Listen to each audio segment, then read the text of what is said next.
Afin de soutenir le dispositif Carte à danser proposé dans le cadre du stage PUF piloté par Fabienne Perrault et Lucie Pinault sur la différenciation et l'évaluation en EPS en juillet 2022, a été développée cette application pour téléphone et tablette Android. Elle est compatible au niveau graphique avec les tablettes 10 pouces, 7 pouces et les smartphones, ce qui permet aux élèves d'utiliser leur propre matériel dans le cas de dotation limitée en EPS.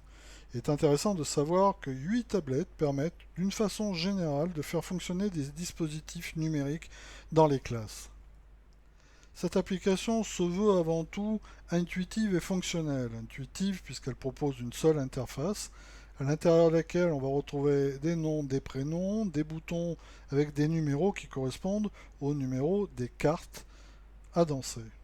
Des boutons qui invitent à être cliqués, qui permettent de faire basculer les cartes, sachant que celle-ci, par un scrolling, c'est-à-dire un glissement avec le doigt, permet de passer d'une face à l'autre. D'un côté la consigne, de l'autre l'évaluation.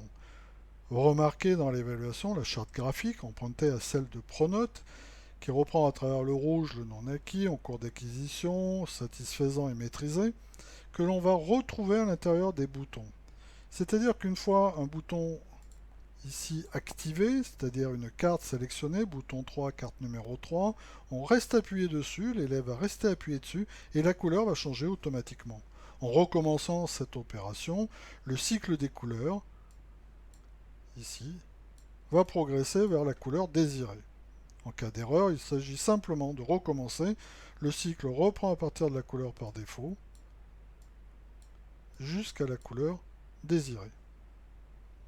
Parallèlement, juste au-dessus des messages qui apparaissent, soit pour confirmer, soit pour avertir en cas de mauvaise manipulation, vous pouvez observer qu'une note est donnée en temps réel.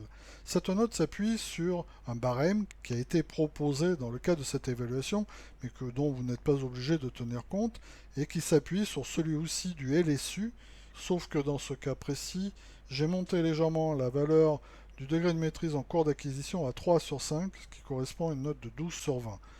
À chacun de voir et à utiliser ou pas ce système d'évaluation, ce système de notes. Une fois que les évaluations sont réalisées, les élèves peuvent donc basculer d'un nom à un autre. Il s'agit tout simplement de prendre un espace libre à nouveau pour un élève qui intégrerait le cours, qui serait arrivé la deuxième séance, et ainsi de suite.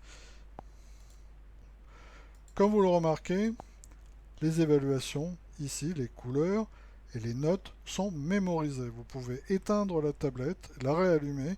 C'est le caractère fonctionnel que l'on peut retrouver sur un support papier, bien sûr.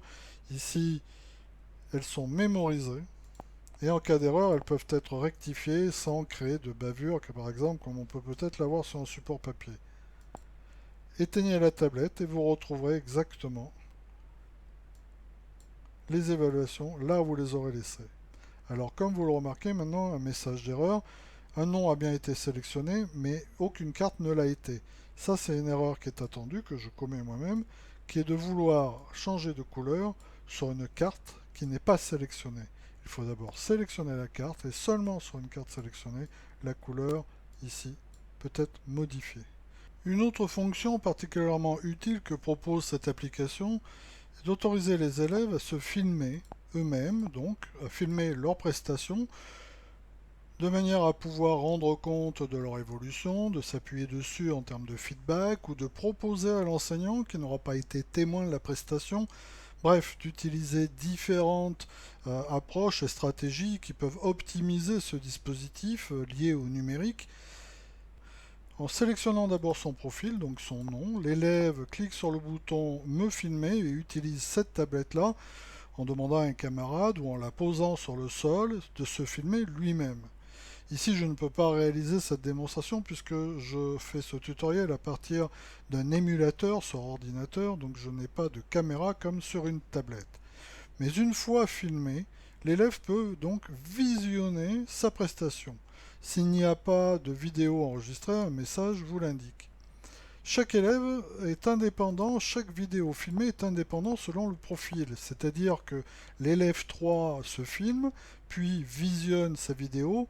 En visionnant sa vidéo, il ne visionne pas la vidéo de l'élève numéro 2, ainsi que de l'élève numéro 1. De la même manière, en éliminant sa vidéo, en appuyant sur le bouton R à Z, l'élève efface sa vidéo, c'est-à-dire celle du profil sélectionné, élève 1 ici dans l'exemple, mais n'élimine pas la vidéo de l'élève numéro 2.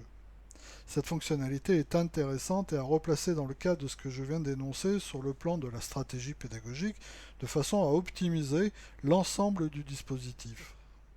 Une fois la séquence terminée, il s'agit de réinitialiser complètement la tablette, c'est-à-dire d'effacer la mémoire, comme ici. Pour cela, vous descendez en bas de page, vous cliquez sur le bouton Effacer et vous entrez le mot de passe 6 fois le chiffre 1